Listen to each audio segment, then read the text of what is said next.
Okay, before we dive in, there's two things that I have to tell you. Number one, our community is now live. So yesterday I just got this message. We just actually crossed 100 members. He goes, Casey's teachings truly changed my life. I'm here because I truly believe I was made to be part of a greater movement. Let's take this to the top. Now that I'm starting to see this, that reignites a new level of purpose and passion in me that I have not felt in a long time. So that's number one. Number two, this video is probably going to be one of the most vulnerable videos or aspects of my life I've ever actually talked about truthfully on camera. So stick with me because I believe it's one of the best pieces of content that I've ever made. Okay, so back by popular demand, some of you guys have been wanting me to release more Q&As, and just like on yesterday's video, I'm going to try my absolute best to get vulnerable with you. I'm going to try my absolute best to tell some real life stories because I have been through it all over the past 10 years. So a guy emails me, and I'll put my email down below in case you guys ever have questions too. I can't guarantee I'll do all of them, but I will try my absolute best to do as many as I can. So a guy emails me and he says, maintaining hypergamy when traveling together. As soon as I saw this subject line, oh my God, did this bring back nightmares. This brought back nightmares that was just chilling to the core. So I'll read his email.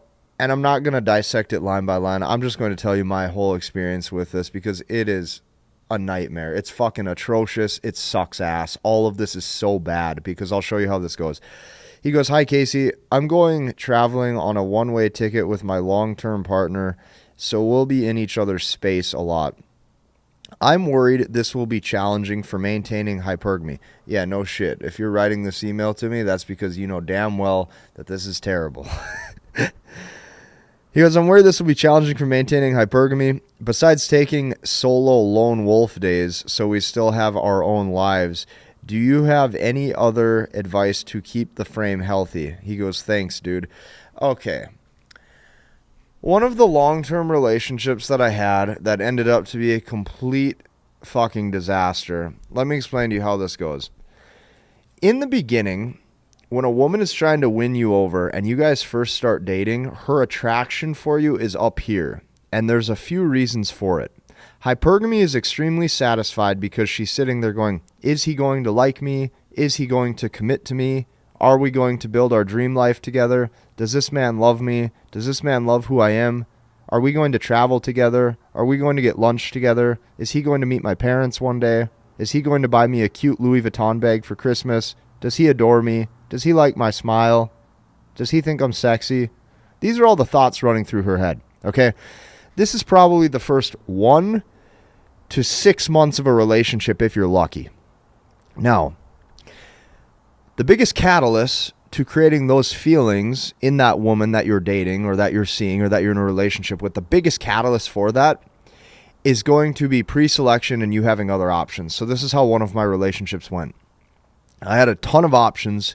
She knew I was seeing other women or dating other women, and because of that, she was trying extra hard to lock me down. Because of that, she was trying extra hard to be my girlfriend. Because of that, she was trying extra hard to make sure that I commit to her. This was when I was even more naive to female nature because I was younger. So when you're younger, you don't know any better. Okay, so eventually, I see that out of all the options I have, out of all the women I'm taking out on dates, this woman is attractive and this woman is trying extra hard. So naturally, I feel like she's winning me over because she was making me food. She was being really nice to me. She was constantly bringing me coffees while I was at work. She was constantly cooking lunch for me when I was stressed at the office or having a busy day. She was doing all this stuff. So I was like, wow, this is great. This is a long-term partner. I bet you she'll never change. This is just how she is. She's different. Oh my gosh, this is amazing. These are all the thoughts that run through your head. You're sitting there like, oh my God, when we sleep together, right? It's great. Oh my God, this is fantasy. This is my dream. Perfect. So you guys start dating. Okay. Within the first 3 months, we go on vacation. I'll never forget this. We go to, where'd we go? We went to San Diego. Oh yeah, San Diego. I remember at the time I started saving a little bit of cash. We get this really nice, hotel. It was like a suite. I get a suite on the top floor, big balcony, super awesome. So we're going there. I'm getting laid every day. I'm getting laid twice a day. It's fucking incredible. We got the view open. We got the blinds open. The ocean is right there. We can see the ocean from the balcony. I'm getting laid 24/7. It's like, man, everything was just perfect. We're walking the beach together. It was like, here's what this is. Get laid, eat, go to the gym, beach, repeat. Get laid, go to the gym, beach, eat, repeat.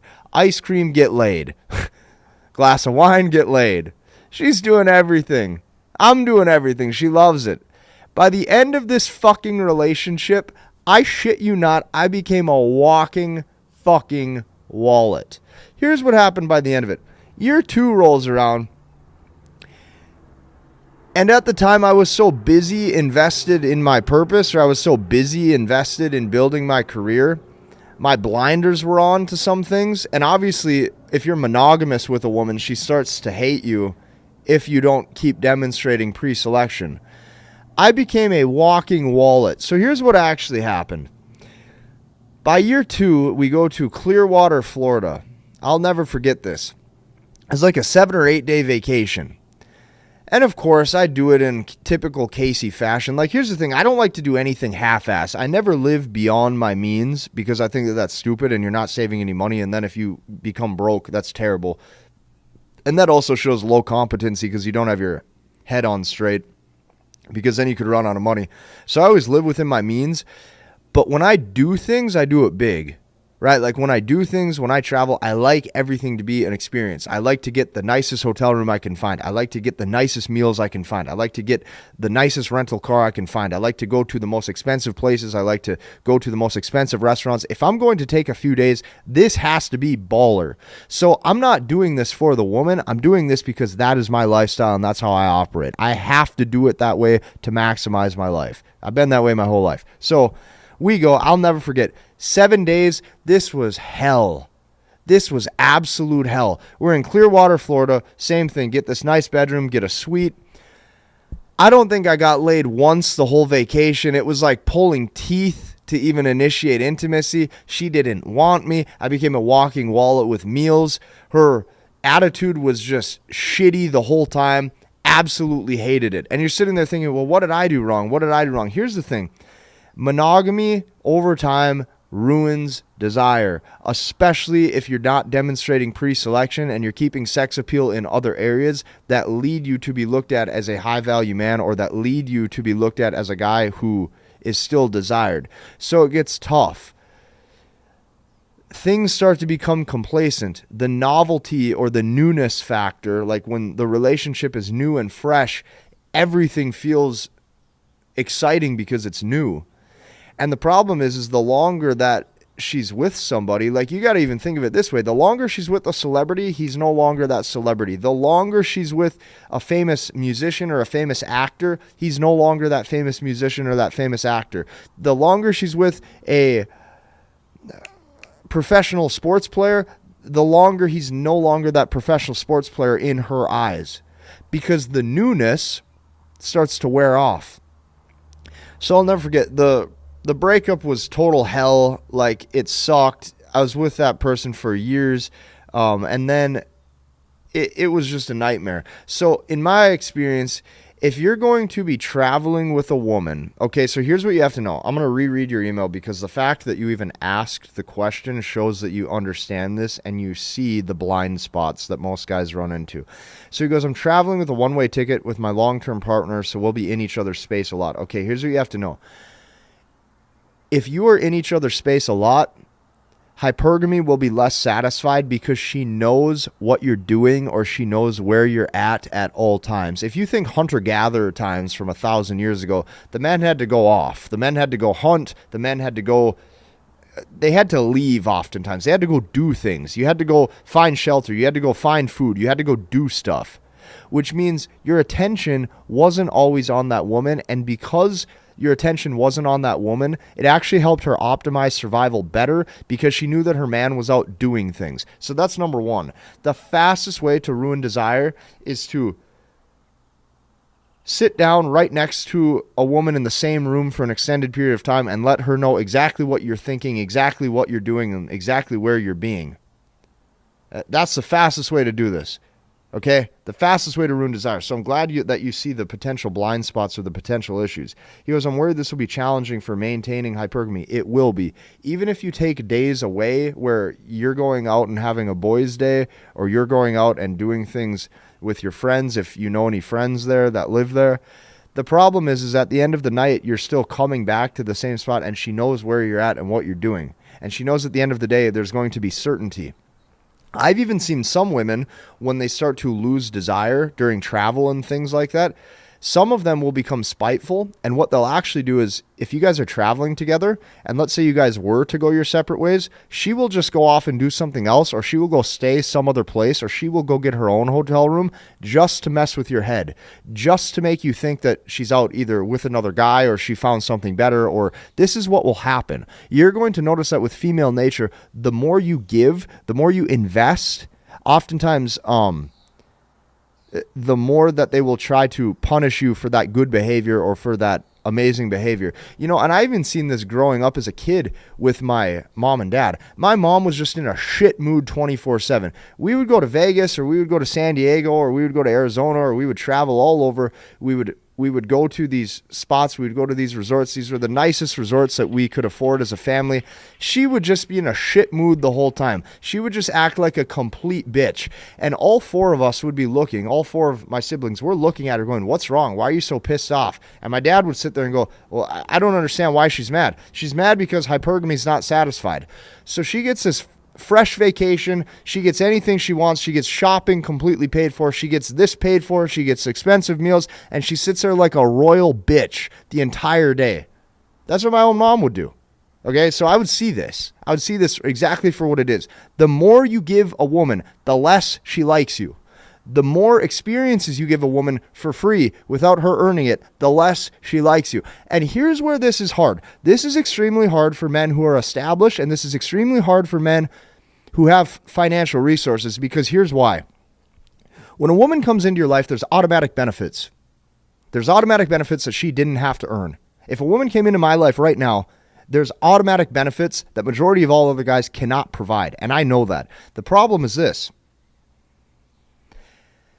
How she interprets it is she interprets it that you're doing things for her. The problem is you're not. The problem is that it's just part of your lifestyle. Me, naturally, because of who I am, I eat at nice restaurants because I like it. Me, naturally, who I am, when I go shopping, I like to go to nice places because of who I am. Me, naturally, I like to be in nice places because of who I am. When I travel, I like to go to nice resorts and stuff like that because of who I am. The problem with that is instantly any woman, if she's in my relationship, if she's in a relationship with me, if she's coming along for that adventure, she naturally is going to get those things because it's how I live.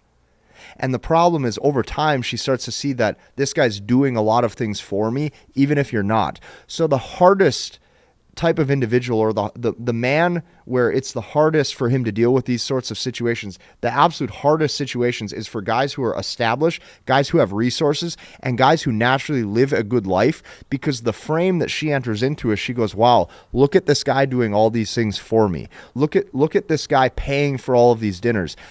The thing is it's not true oftentimes. If I go out with 3 friends, I will pay for the whole dinner for everybody for absolutely no reason. They could be male or female. They could be my best friends, or they could be guys I just met. That's how I am. So naturally, if I do those things, naturally I would do that if I take a girl out on a date.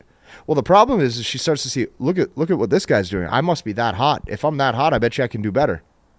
They don't understand that it's just part of your lifestyle of who you are. So that's the hardest, man. That is the hardest, man, I tell you, that is the hardest position for you to be in, is if you can afford nice things, or if you can travel, or if you can do things, she instantly thinks that you're doing these things for her, as if you're trying to win her over through extravagant adventures or vacations or dates, when in actuality, if it's just how you live, that is the hardest type of situation. It gets harder at the top. If you are a man and you start to develop your career, or you start to make good money over time, or you enter into your 30s and 40s and you're making good money, sometimes it's even harder because it's just new challenges. The game never ends. The game seriously never ends. It's just new levels to the game. And at every level you get into, there's new sets of challenges that you have to break through. And that's just dating in a nutshell. So I even witnessed this with my own mom. She would just be disappointed all day. even if oftentimes as a family, because you got to remember, as a family, when you're doing things as a family, the husband or the man oftentimes will do shit for the betterment of everyone. Okay, so oftentimes men are easily pleased, right? As long as he has some food and he is in a good mood and he wakes up happy that day, he's happy to go wherever. He's happy to sit at the pool. He's happy to go shopping. He's happy to do whatever. So a lot of times men end up into the frame where they stop leading. So they go on vacation or something like that, and the guy or the man, the husband in the relationship says, well, what do you want to do for the day? And then she has to make that decision, or she has to pick, because he's content doing whatever. That's the hardest thing, is as a man, we're easily content. We're easily happy. We're easily pleased. It's like a puppy. If you throw that puppy a bone, it's fucking easy. You give that puppy a bone, he's satisfied. The woman, on the other hand, the more you give her, the more she hates you. The more you give her, the more options you give her, the more you say, well, what do you want to do? Or do you think we should eat here? Or do you think it would be fun if we did this as a family? She starts to resent you. So I watch my mom parade around like a royal you-know-what every single day of vacation, ruin the vacation for all four of us, ruin the vacation for my dad, ruin everything. Just being in a bad mood, just pissed off that she's even alive, just pissed to the core because she got everything she wanted. I'm not bitter. I'm not resentful about any of this. I've just dedicated my life to seeing the truth. And since I dedicated my life to seeing the truth, the only thing I want to do is help grow Headman Nation. I want to help you guys inside of this. I want you to learn from the mistakes that not only I've made in my own relationships over the past 10 years, but the relationship failures that I have seen through numerous men across the entire globe. I've had thousands of customers over the years. Thousands. I've had thousands of people enter into my product portals. Thousands of men. I've seen thousands of comments. Hey, Casey, I ran into this and this happened. Hey, Casey, I did this and my wife pulled away. Hey, Casey, I did this and my girlfriend left me. I have seen so many patterns, so many trends, so many repeatable processes that to me, this is absolute fact. I know what I'm doing and I know how to overcome this because I've dedicated the past 10 years of my life to mastering the language of women. So what I want you to do is I want you to join us in this movement. I want you to actually take that next step, and I want you to finally join a brotherhood, because you have to understand this. I am just one man. I cannot do this alone. I need you. I need you to join me inside of this community. I need you to join me inside of this movement. I need this brotherhood to be strong. That is why I created this. If you like this video, hit the like button, go down below, you click that link, you join us in a community where men actually are coming together in brotherhood and believing inside of the same cause. You believe in the same cause. You connect with friends, with members that you know have your back. That is why I made this. We'll see you in the next one. So a cool thing I want to show you guys is inside of Headman Nation, we actually just crossed our first 100 members, and I got a comment from a guy inside of it, and he goes, Casey's teachings truly changed my life. I'm here because I truly believe I was made to be part of a greater movement. Let's take this to the top. This is literally why I made this. For once, men are actually coming together instead of competing. You see, this is not about you competing against the next guy for status, or you competing against the next guy for, attraction, or who's at the top. This is a spot where men actually come together. This is a spot where men grow. This is a place where men become who they were actually called to be while mastering the language of women. Joining us in this movement will be the greatest decision that you've ever made in your life, rest assured.